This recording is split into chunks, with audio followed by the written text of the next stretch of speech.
नमस्कार जी, उत्तर प्रदेश उत्तराखंड देख रहे हैं आप। मैं हूं कुंदन जमैर। सबसे पहले बात उत्तरकाशी के टनल ऑपरेशन की। दरअसल टनल हादसे का आज 15वां दिन है। टनल साइट पर प्लाज्मा मशीन पहुंच चुकी है। प्लाज्मा कटर मशीन है ये। हैदराबाद से सलक्यारा टनल पहुंचाई गई है मशीन। टनल में फंसी ऑगर मशीन के ब्लेड को काट करके हटाया जाएगा। 21 मीटर तक ब्लेड काटकर निकालने की तैयारी शुरू की गई है। वर्टिकल ड्रिलिंग से भी रेस्क्यू की तैयारी चल रही है। हालांकि सुरंग में फंसे 41 मजदूरों तक पहुंचने का जो सुगम रास्ता है, जो आसान रास्ता है अभी तक के हिसाब से, वो सुरंग के अंदर से ही है, जिसमें मैनुअली ड्रिलिंग का काम भी किया जाएगा। फिलहाल 21 मीटर जो ऑगर मशीन का हिस्सा है, जो पाइप का हिस्सा है, जो कटर का हिस्सा है, उसे बाहर निकाला जाएगा। तो वर्टिकल ड्रिलिंग हालांकि उसके लिए काम भी शुरू किया जा रहा है, लेकिन इन सब के बीच टनल के अंदर पहुंची है एक और मशीन। हैदराबाद से ये प्लाज्मा कटर मशीन पहुंचाई गई है। ऑगर मशीन के ब्लेड को काट करके हटाया जाएगा, जिसकी लंबाई करीब करीब 21 मीटर तक बताई जा रही है। और इसके बाद उसी में पाइप को ड्रिल करके पुश किया जाएगा और मैनुअली ये काम किया जाएगा, क्योंकि सिर्फ 10 मीटर दूर ही 41 मजदूर हैं, इसलिए टनल के अंदर से रेस्क्यू ऑपरेशन को आगे बढ़ाया जाएगा।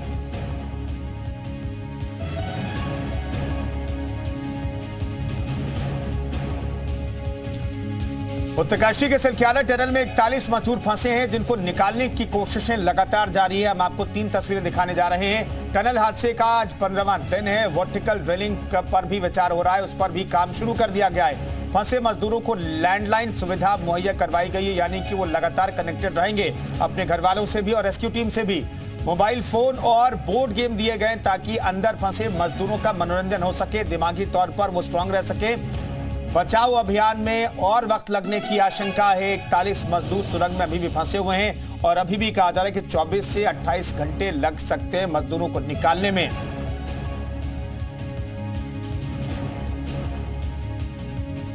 तो 3 तस्वीरें आपको दिखा रहे हैं। देखिए, वर्टिकल ड्रिलिंग के लिए वे मशीनों को ऊपर ले जाया जा रहा है।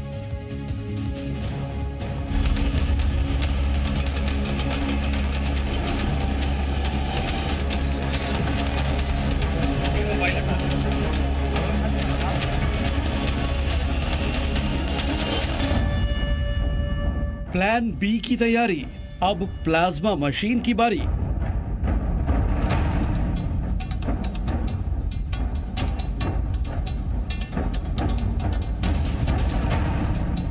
ऑगर मशीन में आई बाधा, रेस्क्यू मिशन फिलहाल आधा।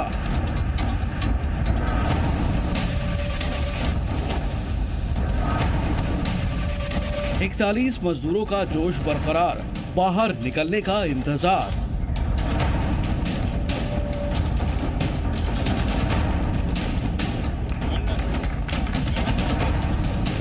उत्तरकाशी में टनल में बीते 15 दिनों से 41 मजदूर फंसे हुए हैं। इन मजदूरों को बाहर निकालने के लिए रेस्क्यू मिशन जोर शोर से जारी है, लेकिन एक बार फिर से ऑगर मशीन में खराबी आने से ऑपरेशन रोकना पड़ा है। ड्रिलिंग के दौरान सरिये के बड़े जाल में ऑगर मशीन का ब्लेड फंस गया, जिसकी वजह से बचाव दल को ड्रिलिंग का काम रोकना पड़ा।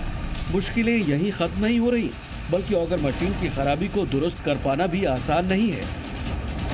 ऑगर मशीन में बार बार आ रही खराबी के बाद अब रेस्क्यू टीम, एक्सपर्ट्स और सरकार प्लान बी पर भी विचार करने में जुट गई है। हालांकि रेस्क्यू टीम मजदूरों से महज 10 मीटर की दूरी पर है, लेकिन मजदूरों और रेस्क्यू टीम के बीच पड़े मलबे में चट्टानों और सरिये की मौजूदगी मुश्किलें खड़ी कर रहा है। लिहाजा बचाव दल मैनुअली ड्रिलिंग पर विचार कर रही है। इसके लिए वहाँ वर्टिकल ड्रिलिंग की तैयारी चल रही है। इसके लिए वर्टिकल ड्रिलिंग मशीन को इंस्टॉल किया जा चुका है। इस अभियान को अंजाम तक पहुंचाने के लिए ONGC और SGVNL की टीम पूरी तरह तैयार है। इसके अलावा बड़ा अपडेट ये भी है कि रेस्क्यू ऑपरेशन को तेज करने के लिए प्लाज्मा मशीन से खुदाई भी शुरू होगी। वहीं मैनुअल ड्रिलिंग पर भी विचार किया जा रहा है। बता दें कि बचाव दल सुरंग में फंसे मजदूरों से सिर्फ 10 मीटर की दूरी पर है। राहत की बात यह है कि सुरंग में फंसी खराब ऑगर मशीन को बाहर निकाल लिया गया है और उसकी मरम्मत का काम जारी है।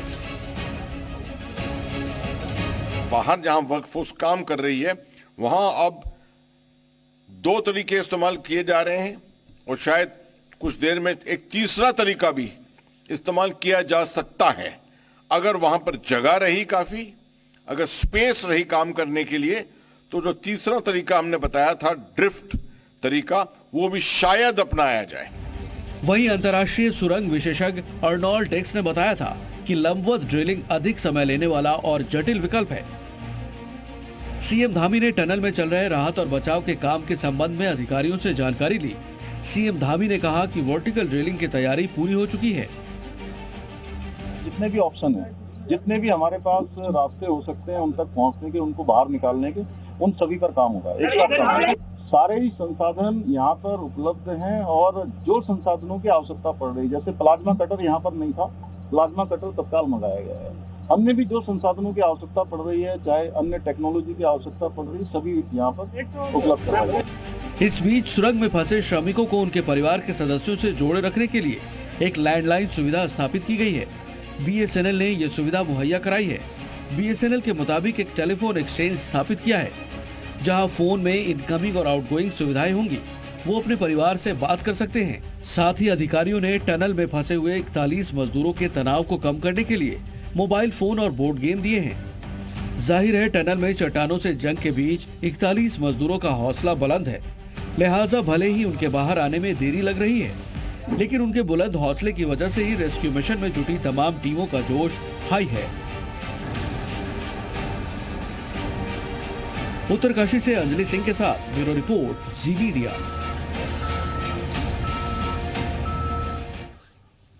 चलिए मनोज हमारे सहयोगी ग्राउंड जीरो पर लगातार बने हुए हादसे वाली सुबह से वो मौजूद हैं और लगातार हम तक अपडेट पहुंचा रहे हैं। मनोज, आज क्या प्लान है? आज दिन भर किस प्लान के तहत रेस्क्यू ऑपरेशन आगे बढ़ेगा?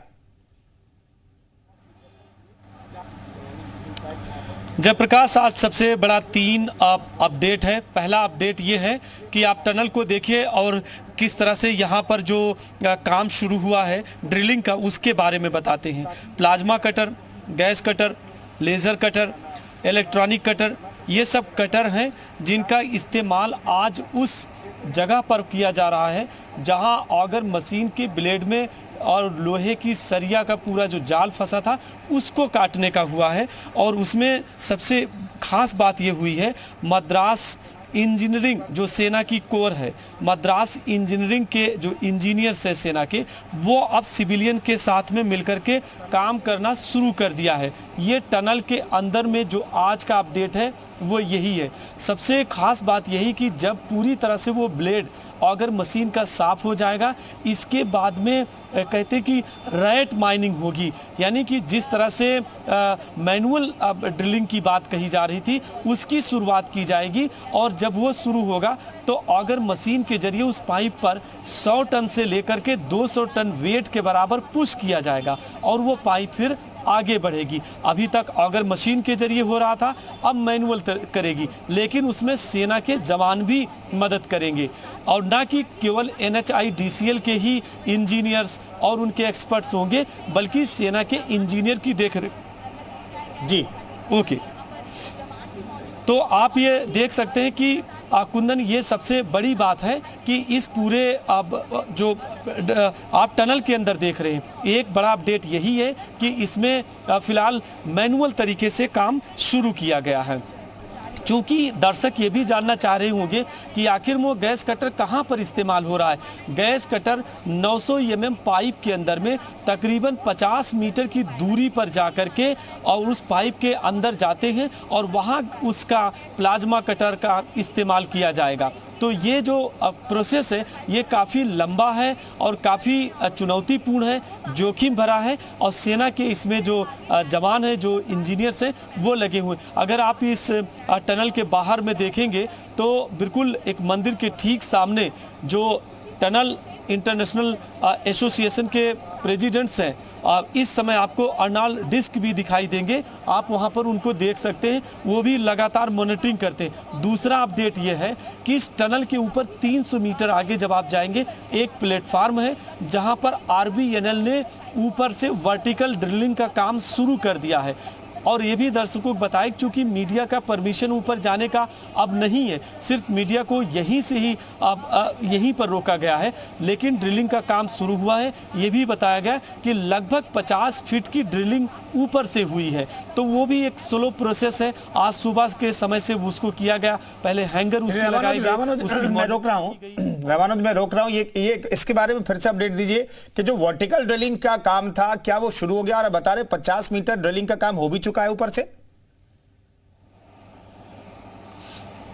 ऊपर से जो है वो 50 फीट का हुआ है। ठीक है, 50 अभी फीट, क्या ठीक है कि वो जो मीटर में होना है वो लगभग 86 मीटर का होना है। जी, जी। ऊपर से देखिए, टनल में उतरने का दो तरीका था, एक ऊपर से, एक आप बिल्कुल टनल के सामने से जाते जिसको हॉरिजेंटल करें। ऊपर वाले में अभी 50 फीट की हुई है। चूंकि इनिशियली उसको ये देखा जा रहा है कि कहीं ऐसा तो नहीं कि कोई रॉक आए, कोई स्टोन्स हो, कहीं किसी तरह की कोई रुकावट हो, और उस ड्रिलिंग को बहुत ही स्लो प्रोसेस में किया जाना, क्योंकि वो पाइप लास्ट में इस टनल के अंदर में आएगी। कहीं ऐसा कि कहीं और प्लेटफॉर्म पे तो उसको नहीं जाना है, तो इसलिए बहुत ही निगरानी के साथ में किया जा रहा है। क्लियर ये बता दें, आरबीएनएल जो रेल विकास निगम है, जो ऋषिकेश कर्णप्रयाग रेल लाइन के टनल में काम कर रही है, उसके एक्सपर्ट की मॉनिटरिंग में वो ड्रिलिंग शुरू हुई। तो 50 फीट के आसपास में, यानी कि जो फर्स्ट स्टेज है उसमें काम किया गया है, और जो मशीनें लगी हुई हैं वो एसजीवीएनएल की हैं। तो दोनों अब एजेंसी के एक्सपर्ट्स हैं, उनकी मॉनिटरिंग में काम हुआ है। इस समय प्लान ए क्या है वो एक बार फिर बता दें। प्लान ए के तहत इस टनल में जो मैनुअल ड्रिलिंग होनी है, और उसमें वक्त लगेगा। जब पूरा वो लोहे की सरिया का जाल जब कट के बाहर आ जाएगा, तब इसके बाद मैनुअल ड्रिलिंग होगी, और इलेक्ट्रॉनिक मोटर, इलेक्ट्रॉनिक डिवाइस के जरिए उसको आगे काटा जाएगा मलबे को। और मलबा कैसे, आप तस्वीर में देख लीजिए कितना हार्ड होता है। ये जो सामने आया है, छोटे छोटे स्टोन्स दिख रहे हैं, ये उसी का है, ये पूरे इसी टनल के बाहर का। इतना हार्ड होता है, वो कोई रॉक के जैसे, मिट्टी के जैसे नहीं है, ये बहुत हार्ड होता है। इसको इलेक्ट्रॉनिक डिवाइस से काटा जाएगा और फिर पाइप को पुश करेंगे। तो प्लान ए और प्लान बी ऊपर का, जिसमें 50 फीट के आसपास ये बताया गया कि वो ड्रिलिंग हो रही है ऊपर से। तो आज का 2, लेकिन 3 बड़ा अपडेट था। आज से सेना ने काम करना शुरू किया है। ए प्लान के तहत मैनुअल ड्रिलिंग हो रही है, बी प्लान के तहत ऊपर से वर्टिकल ड्रिलिंग हो रही है। अब एक सवाल आपका ये भी होगा कि आखिर वक्त कितना लगेगा। इसमें वक्त का बता दें, चूंकि आप इस टनल को जरूर देखिए, और टनल के मुहाने पे देखिए बड़ी बड़ी जो ट्रक हैं और तमाम मशीनें, सामने बूमर मशीन है, हाइड्रा मशीन है, इसी तरह से आप देखेंगे। और ऊपर जो मशीन जाती है उसमें एक्सीवेटर मशीन है और टीएमबी मशीन है। मशीनों के ये समझिए कि यहाँ इतनी मशीनें हैं कि जिनका इस्तेमाल करें तो हर एंगल पर किया जा रहा है, करें नहीं किया जा रहा है। तो यहाँ ये जा रही है, इसमें वक्त कितना लगेगा इसको बिल्कुल जिस तरह से जी मीडिया अपने दर्शकों को बिल्कुल सटीक खबर बताता, कहीं जाने की जरूरत नहीं, दर्शक यहाँ देखते रहे और जो सटीक जानकारी वो भी बताते। इसमें ये बताया गया कि 10 से 12 घंटे का वक्त लगेगा जब उसके छोटे छोटे पीस करेंगे, और वो 32 mm की पाइप, आयरन की रॉड जो होती है उसको काटना है, उसको इलेक्ट्रॉनिक डिवाइस नहीं काटती। इसीलिए प्लाज्मा जैसे जो हार्ड लोहे की रॉड को सेकंड में, मिनट में काट देते हैं, उनका इस्तेमाल किया जा रहा है। लेकिन दिक्कत कहाँ पे है कि वो केवल 800 mm की पाइप के अंदर में काटना है। पाइप का अगला छोर पूरी तरह से मलबे से और रॉड से भरा पड़ा है, पीछे से जाना, तो ये बहुत चैलेंजफुल है। वक्त 10-12 घंटे के बाद ये साफ होगा कि कितने पीस कटी। इसके बाद फिर मैनुअल ड्रिलिंग होगी और फिर पाइप को पुश किया जाएगा। कुंदन, बिल्कुल। तो एवरेज टाइम का तो आप एक बार फिर से रामानुज अपने दर्शकों को बताइएगा, लेकिन मैं जानना चाहता हूँ सिलसिलेवार तरीके से बताइए कि आप कह रहे हैं कि मशीन को काट करके उसके हिस्से को, जो ब्लेड का हिस्सा है उसको काट करके निकालने में 12 घंटे लगेगा। फिर ये 21 मीटर का ऐसा बताया गया शुरुआत में कि 21 मीटर के हिस्से को काट करके निकालना है, फिर 21 मीटर को पाइप को पुश करना है, 3 यानी कि 3 पाइप को जोड़ा जाएगा फिर पुश किया जाएगा। इसमें वक्त कितना लगेगा? और आपने कहा कि रैट माइनिंग करनी पड़ेगी, रैट ड्रिलिंग करनी पड़ेगी, जैसे चूहा अंदर जाकर के बिल में खोदता है उसी तरीके से 800 मीटर mm पाइप में घुस करके वहां पर मैनुअल ड्रिलिंग होगी और फिर मलबा निकाला जाएगा। कितना टाइम लगेगा? हर चीज में कितना टाइम लगेगा? एस्टिमेट कितना दिया जा रहा है रामानुज? आपने 3 सवाल किया है। पहले सवाल में रैट माइनिंग से ही शुरू कर देते। रैट माइनिंग जब होगी, जब पूरी तरह से उस पाइप को साफ कर दिया जाएगा, क्लीन हो जाएगी, तो जो वो पूरा पैच है जिसमें आयरन की राड है, सरिया है और जिस आगर मशीन का ब्लेड है जो आगे ड्रिल करता था, उसको काट के लाने में अगर देखें तो अलग अलग पार्ट में, और जो एक्सपर्ट्स हैं उन्होंने ये भी बताया कि उसको काटने में ये भी देखा जाएगा कि वो कितना पार्ट हार्ड है, यानी कि जो पूरे मलबे में फंसा है, कौन बहुत इजी कट सकता है। तो इस सबको करने में ही इतना वक्त लग रहा है लगभग, जो अभी बताया गया, क्योंकि अगर अंदर में जहां मलबा में फंसा है उसमें टाइम और हो सकता है। दूसरा सवाल आपका ये था कि आगे जब जो रैट ड्रिलिंग की जाएगी यानी मैनुअल तरीके से, तो मैनुअल से उसको हाथ से जैसे नहीं खुदाई होगी, वो इलेक्ट्रॉनिक डिवाइस ही लगेगी जिसके जरिए उसको खोदा जाएगा। उसमें वक्त इसलिए लगेगा कि जो वो पूरा पैच है तकरीबन 10 ठीक है रामानुज, अपडेट के लिए दोबारा आपके पास लौटेंगे। नजर बनाए रखिए, इस खबर पर हमारी नजर लगातार बनी हुई है और 41